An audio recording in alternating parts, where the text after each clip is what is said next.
పోయింది గోదావరి తాను తెప్పున్న ఎగిసింది Godavari. Hi, hello, నమస్తే అండి. ఎలా ఉన్నారు మీరు? నేను చాలా బాగున్నానండి. మీరందరూ కూడా ఆయురారోగ్యాలతోటి సుఖశాంతులతోటి మునిమనవలతోటి మనవలతోటి అందరూ కూడా ఆయురారోగ్యాలతో ఉండండి. అయితే అలా ఉండాలని భగవంతుడిని ప్రార్థిస్తున్నానండి. రోజు ఏదో ఒక కూర, ఏదో పులుసో చారో ఏదో ఒకటి మీకు చూపెట్టాలని ఊహతోటి నేను చూపెడుతున్నాను.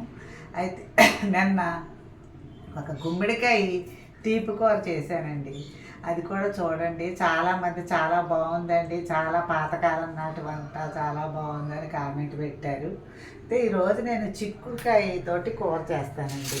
ఇదిగో నిన్న నేను క్యాంప్ వెళ్ళానండి. తోటలోను చిక్కుడుకాయలు కోసిచ్చారు, బాగా అందరికీ పంచిపెట్టాను ఇప్పటిదాకాను. మనకు కూడా ఒక రకం కూర చేద్దామని ఇప్పుడు మొదలుపెట్టాను.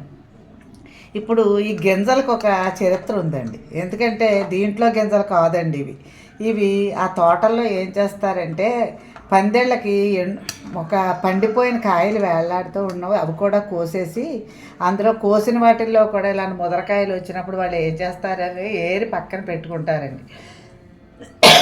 వాళ్ళు ఎప్పుడూ కూడాను ఏమండి మీరు వంటలు వండుకుంటూ ఉంటారు కదా, ఈ గింజలు ఒలుచుకోండి అమ్మ అని అన్ని కాయలు ఇచ్చారండి. అవన్నీ ఒలిచి గింజలు విడిగా పెట్టాను నేను. ఇదిగో కాయ ముక్కలు ఇలా చేశాను. చక్కటి లేత కాయలండి ఇవి, ముదురు కాదు లేత కాదు. ఇదిగో ఈ గింజలు చూసారా ఎలా ఉన్నాయి, చిన్నవి, ఇవి ముదురు గింజలు. ఇది వేసి బ్రహ్మాండమైన కూర చేసేస్తానండి మీ అందరికీ. ఈ చిక్కుడుకాయతోటి నేను రకరకాలుగా వండుతానండి. ఈవేళ నేను కొత్తిమీర కారంతో వండుతున్నాను. కొత్తిమీర కారానికి మనకి ఏం కావాలంటే ఇదిగోనండి కొత్తిమీర, పచ్చిమిరపకాయలును. దీన్నేమో కచ్చాబచ్చాగా తొక్కుకోవాలి, పచ్చిమిరపకాయలు కొత్తిమీరని. అయితే ఇదిగోనండి ఉప్పు, పసుపు, చింతపండు పులుసు కొద్దిగా, ఇదిగో దానికి సరిపడ ఉప్పు. ఇదిగోనండి టేస్ట్ రావటానికి ఇంత బెల్లం ముక్కండి. తీపి కూర కాదు, ఇది కారం కూరే, కానీ టేస్ట్ కోసం అరచెంచా పంచదార వేసాను. ఇదిగో కొంచెం ఇంగువ, పోపు సరుకులు వేసేటప్పుడు మీకు చూపెడతాను. ఇప్పుడు ప్రాసెస్ అంతా ఏం చేయాలి ఎలా అనేది ఏంటంటే ఇదిగో చూడండి. ఇదిగో దీని మీద మూకుడు పెట్టుకుని ముందర మనం ఈ చిక్కుడుకాయ అండి బెల్లం పెట్టి వండుకోవచ్చు. తర్వాత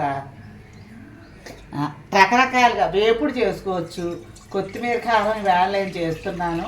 అయితే ఇదే రకంగా అల్లం కారం కూడా పెట్టి చేసుకోవచ్చు. అవన్నీ కూడాను మీకు ముందర వీడియోలో అన్నీ చూపెడతానండి. మొన్న ఎవరో ఇలాగ అన్ని రకాలు ఇలా కూర చేస్తున్నారు కదా, ఎవరో పాపం వాళ్ళకి తెలియదు అనుకుంటానండి, నాకు మటుకు తెలియదు. వాళ్ళ పాపం కామెంట్లో అమ్మ మీరు చేపల కర్రీ చేసి చూపెట్టండి అన్నారండి. మేము బ్రాహ్మణం అండి, అలాంటి చేపలు నాకు కోడిగుడ్డే తెలియదు అలాంటివి చెప్పారు. పాపం వాళ్ళు నేనేమి ఇది చేయటం లేదు, కానీ అయితే పాపం వాళ్ళు అనుకున్నారు ఇన్ని కూరలు చేస్తున్నారు కదా అవి కూడా చేస్తారని అనుకున్నానండి. ఇదిగో ఉప్పు వేసాను, ఇదిగో పసుపు వేసానండి కొద్దిగాను. ఈ ఉప్పు పసుపుతోటి ఈ ముక్కలు చక్కగా ఉడకాలండి మెత్తగా, గింజలు అవిని ఇవన్నీ ఇలా మూతెడతాను. ఇది ఉడికాక మళ్ళీ ప్రాసెస్ ఎలా చేయాలి ఏంటి అనేది మీకు చూపెడతాను. ఇదిగోనండి ముక్కలు దీని మీద ఉప్పు పసుపు వేసి చక్కగాను ఉడకబెట్టడానికి పెట్టుకున్నాం. ఇదిగో ఈ ఉడకపెట్టేందుకు ఇదిగో చక్కగా గింజలు కూడా విడిగా ఉడికిపోయాయి. చూసారా ఎంత బాగా ఉడికాయో. ఈ గింజలు అందరికీ దొరకవండి, ఉడికే నాకు దొరికాయని వేశాను. మీరు దొరకలేదు అని అనుకోకండి. ఇదిగో ఇలాగ చక్కగా వార్చుకునే వాళ్ళు వార్చుకోండి. నేను ఏంటంటే ఒబ్బిడిగాను వారుద్దామనే పెట్టాను, ఇంకా ఒబ్బిడిగా తీసేద్దామని చెప్పి అన్ని రకాల ప్రయత్నించాలండి. ఒకవేళ చిల్లులు పళ్ళాలు ఉండవనుకోండి అప్పుడు నెమ్మదిగా ఇదిగో ఇలా పెట్టుకుంటే అవే వచ్చేస్తాయి. పెద్ద పనే ఉందండి, ఏం భయపడక్కర్లా. ధైర్య సాహసే లక్ష్మి. అంత రాని వాళ్ళైనా అన్నీ చెయ్యొచ్చు, చక్కగా చేసుకోవచ్చు. మీరు చక్కగా అన్నీ కూడా నేను ఏం చేస్తున్నానో చూసి చక్కగా చేసుకోండి. అయితే ఇదిగో ఆ మొక్కలు అలా పెట్టుకున్నాం కదా, ఇప్పుడు స్టవ్ వెలిగించడము. స్టవ్ వెలిగించుకునే లోపల మీకు కూడా చూపెట్టాలి. ఇదిగో ఇప్పుడు మనం ఈ మొక్కలన్నీ తీసేసుకున్నాం కదా, ఈ తీసుకున్న దాంట్లోనూ ఇదిగో చింతపండు పులుసు సమానంగా తీసా, కొద్దిగా పల్చగా తీసాను. చిక్కగా తీస్తే పులుపు ఎక్కువైపోతుందండి. ఓయ్ తర్వాత ఇదిగో ఇదేనండి రుచి వచ్చేది ఇదే. కొద్దిగా అరస్పూనే పంచదార. తీపి కూర కాదు ఇది, మామూలు కూరే అది. మనం ఇదిగో 4 పచ్చిమిరపకాయలు, అల్లం పేస్ట్లు చేయకూడదండి. ఇదిగో ఇలా కచ్చాబచ్చాగా, ఇదిగో అంతే, ఇలా కచ్చాబచ్చాగా ఇది చేసుకోవాలి. ఇప్పుడు ఇది కాగింది కదండి, కాలింది పోపుడు. పోపు చక్కగా పోపులోనే ఉంటుందండి. ఏ కూరకైనా అంతా పోపులోనే ఉంటుంది. పోపు చాలా బాగా కూడా మీరు వేయించుకుని హ్యాపీగా. ఇప్పుడు దీంట్లోనూ ఎక్కువ మనం మిరపకాయలు వేయక్కర్లా, ఎందుకంటే పచ్చిమిరపకాయ కారం ఉంది మన దగ్గర. ఏదో 2, 3 ఇలాగా నేను ఎప్పుడు ముక్కలు చేసి పెట్టేసుకుంటానండి మిరపకాయలు. ఇదిగో నేను రసం అది అవటం వల్ల హడాలి అని చేతగా ఏం చేయలేకపోయా. ఇదిగో మినప్పప్పు, ఇదిగోనండి శనగపప్పు, అది అండి. ఇదిగో ఆవాలు, ఇదిగో జీలకర్ర. ఇదేనండి పోపు, అంతే, అయిపోయింది. సింపుల్గా చక్కగా. ఎటువంటి మసాలాలు కూడా దయించి తినకండి. అందరికీ గ్యాస్ ప్రాబ్లంలు అంటున్నారు, బాధపడుతున్నారు. చాలా సింపుల్గా చక్కటి ఇంగ్రీడియంట్స్తో ఆరోగ్యకరంగా వంటలు చేసుకుందామండి మనం. ఎందుకంటే ఇలాంటి వంటలు ఎవ్వరికి జబ్బు చేయవు. పిల్లలు ముఖ్యంగా ముసలి వాళ్ళని దృష్టిలో పెట్టుకోవాలండి. ముసలి వాళ్ళని చక్కగా చూసుకోండి, హాయిగా. కావాలంటే దొరకరండి ముసలి వాళ్ళు, ఎంతో ప్రేమతో చూసుకోండి. చాలా పిల్లల్ని, పెద్దవాళ్ళని. మనకు అదే పుణ్యం అండి, నిజంగా నేను చెప్తున్నాను, మనకు అదే పుణ్యం. ఇదిగో వేసుకున్నానా లేదా, కొద్దిగా ఇంగు వేసాను.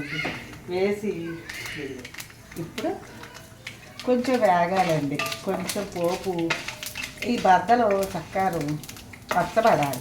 నాకు ఈ గరిటతో రాదండి, అందరూ చప్పుడైపోతుంది, మీరేమో స్టీల్ గరిట పెట్టకండి అన్నారని ఇది పెట్టానండి. ఇదిగో ఇప్పుడు ఇదిగో కరివేపాకు వేసాక మనం ఏం చేయాలంటే ఇదిగో ఇది ఉంది చూడండి, కొత్తిమీర, పచ్చిమిరపకాయ ముద్ద. ఇది కూడాను ఒక్క వేపు రాగదు. వేపు అంటే ఎర్రగా వేగటం కాదండి, అలాగా పోపులోను. మీకు అనుమానం వస్తే కనుక ఒక్కసారి స్టవ్ కట్టేసుకోండి. కట్టేసుకుని ఇలాగా ఇలా పెట్టుకుని దీన్ని ఒక్కసారి పచ్చివాసన పోయేలాగా అలా చక్కగా ముద్దలాగా ఇది. ఈసారి ఇది వేగుతుంటే ఇప్పుడు మనం ఏం చేయాలంటే ఇదిగో ఇదంతా ఒక్కసారి ఇలా కలిపేసుకోవాలి. ఇలా కలిపేసుకుంటే మన చింతపండు పులుసు, దీంట్లో ఉప్పు పసుపు వేసేసాం కదా, ఉప్పు వేయక్కర్లా. ఇదిగో వేసేసాక అప్పుడు దీంట్లో వేసేసుకోవాలి. ఇదిగో చూడండి, గింజలు చూడండి ఎలా ఉడికిన గింజలు అయితే ఎంత బాగుంటాయో. చాలా బాగుంటుందండి కూర, ఎంత గుమగుమలాడుతుందో చూసారా. అదిగో ఈ కూరని మనం చక్కగా అన్నంలో వేసుకుని నెయ్యి వేసుకు తినచ్చు, గానుగు నూనె వేసుకు తినచ్చు. చాలా బాగుంటుంది. పైన ఇది బైండింగ్ కోసం కూర కమ్మగా ఉండటానికి ఒక్క పెసరు, ఒక అర చెంచా అండి ఎంతో శనగపిండి జల్లుతున్నాను. ఎందుకంటే మనం తింటుంటే చాలా బాగుంటుందండి ఇది. అది వచ్చేసరి అలా అతుకుపోయిందో కూర, లేకపోతే నీరు ప్రసాదంలా ఉంటుంది. ఇది ఒక రకం కారం కూర అండి. ఇంకోటి అల్లం కారం ఉంది, ఇంకోటి బెల్లం పెట్టుంది, ఇంకా రకరకాల కూరలు, మీకు వేపుడు ఉంది, ఇంకా రకరకాలుగా అన్నీ చూపెడతాను మీకు, స్థిమితంగా చక్కగా చూపెడతాను. ఇది కొత్తిమీర కారం కూర. ఇదిగోనండి ఇలా వండుకోవాలి. ఇదిగో గింజలు కూడా మీరు ఇలాంటివి ఉండిపోతే కనుక ఇలాంటివి తీసుకొని గింజలు చక్కగా ఇవి కూడా వేసి, లేదా ఇందులో శనగలు కూడా వేసుకోవచ్చు, నానేసిన శనగలు, లేదా బఠానీలు కూడా వేసుకోవచ్చు. మీ ఇష్టం ఏవి వేసుకున్నా పర్వాలా. ఇంతేనండి కూర, మీ అందరికీ చూపెడతామండి. ఇదిగోనండి మీ అందరి కోసం చిక్కుడుకాయ కొత్తిమీర కారం పెట్టి కూర. ఈ కూర కలుపుకు తినచ్చు. మజ్జిగ అన్నంలో కూడా ఎంత బాగుంటుందోనండి, నంచుకుంటే చాలా బాగుంటుంది. మీరందరూ కూడా ఈ చిక్కుడుకాయని అనేక రకాలుగా వండుకోవచ్చు. ఇంకా రకరకాలు ఉన్నాయి చిక్కుడుకాయతో చేసుకునేవి ఐటమ్స్ కూడా తొందరలోనే మీ అందరికీ చూపెడతానండి. మీరు అందరూ కూడా చక్కగా జాగ్రత్తగా చూసి నేను ఎలా చేస్తున్నానో అలా ఫాలో అయ్యి మీ పెద్దవాళ్ళందరికీ కూడా పెట్టండి. ఇది పూర్వకాలం నుంచి వచ్చిన కూరేనండి, నేను కొత్తగా ఏమీ చేసి చూపెట్టట్లేదు మీకు. మీ పెద్దవాళ్ళకి పెట్టి పిల్లలకి పెట్టి మీరు తిని ఆనందించండి. ఈ వీడియో కనుక మీకు నచ్చితే లైక్ చేయండి, షేర్ చేయండి. నా ఛానల్ మటుకు సబ్స్క్రైబ్ చేసుకోవటం మర్చిపోకండి. తప్పకుండా సబ్స్క్రైబ్ చేసుకోండి. Thank you very much.